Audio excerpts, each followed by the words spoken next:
السلام عليكم ورحمة الله وبركاته. كبجنتوتا في دعوتوتا وردفتوتا حليمة أورو تيوب ويلكم الشما هركبونا وندك سنو على في كيسا تيكا قد أصون جنة أمانتي قد أصون جنة باقي جراتني وردفتوتا كيا روني هنجمعنا وردفتن لايكي سبسكرايبي شيري كومنتي بالتن قلتو مقالة كيسا نجاحاتا أو أما اللي لايكي شيري قوشون دقاتنا عكما فيديو رسين سنين جدا إيقا وروني أرون welcome back again to my YouTube channel. Like you have akun sentani subscribe goda video gatumura lala like share goda mamila YouTube channel like you ta isinin jada baga duftan gama YouTube channel like ya isin sima dejra isinin jada ega haga kana yo dubbade naga ya jechuudha video nan irra dubbachuu dhufe waayem chatti khairu samuna kan abbaan mana isi media irratti baasuti qaama isi jechuudha waan baay'ee garaa nama nyaatu asiin durallee viidiyoo ishii irraa dubbadhee jira marraa lama marraa sadii irraa dubbadhee jira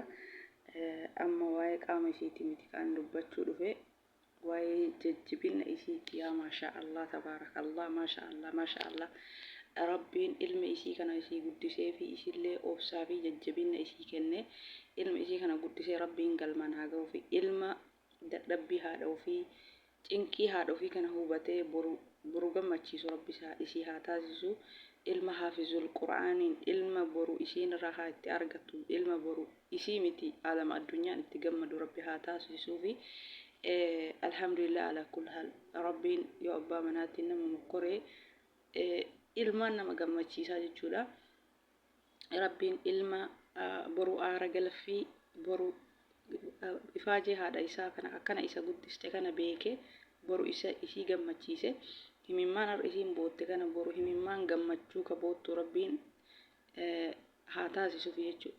Jattiin tun jattii baay'ee jajjabduu isin namaati. Fakkeenya irraa fudhannaa jechuudha. Amma yeroo adda keenya dalaynu kana dalagaa kana dadhabnee of jibbinaa bakka ofii fannaa yoomuma dalagaa kana ofirraa finnee gara biyya keenyaa gallaa yoomuma muraanni nu guutamee gara biyya keenyaa gallaa yoomuma hajaan teenna galma geettii jenna gaafa tokko gaafa ofii keenyaa of jibbinu jira jechuudha. Isin hundi keessan akkasuma jedhee yaadaani maaliif dalagaan biyya namaa kuni rahaan qabu aara galfiin qabu guyyaan marti dalagaadha jechuudha. Guggaa kudhan illee yoo ta'e guyyaan marti nu dalagaadha jechuudha.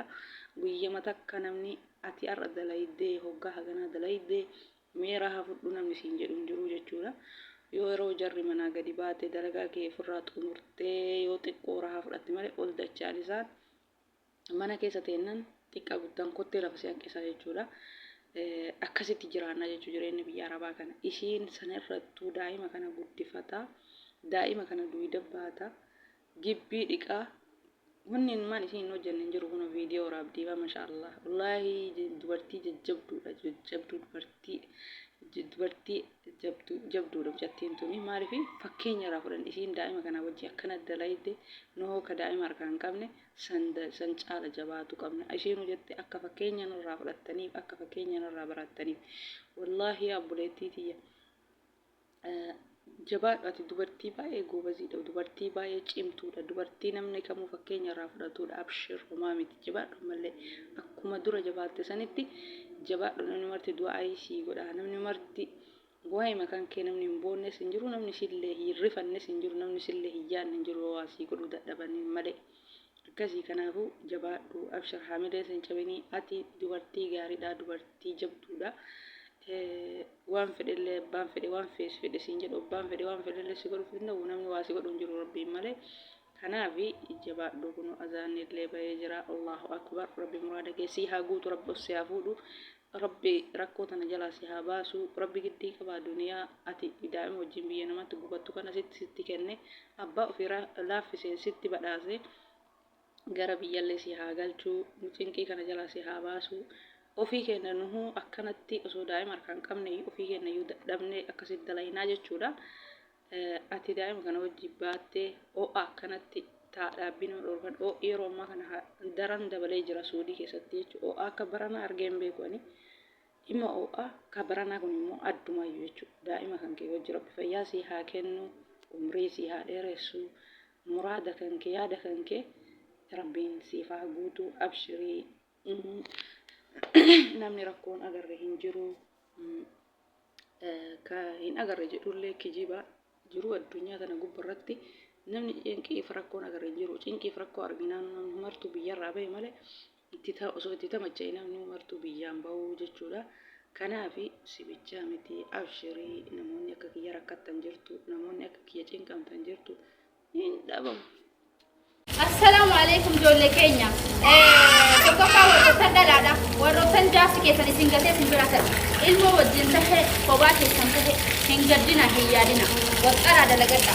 Rabbiin waan san waan isin hin taane waan taheef isinirraa fageessa. Isinillee dachaa 99 ofirraa fageessaadha isin jedhe.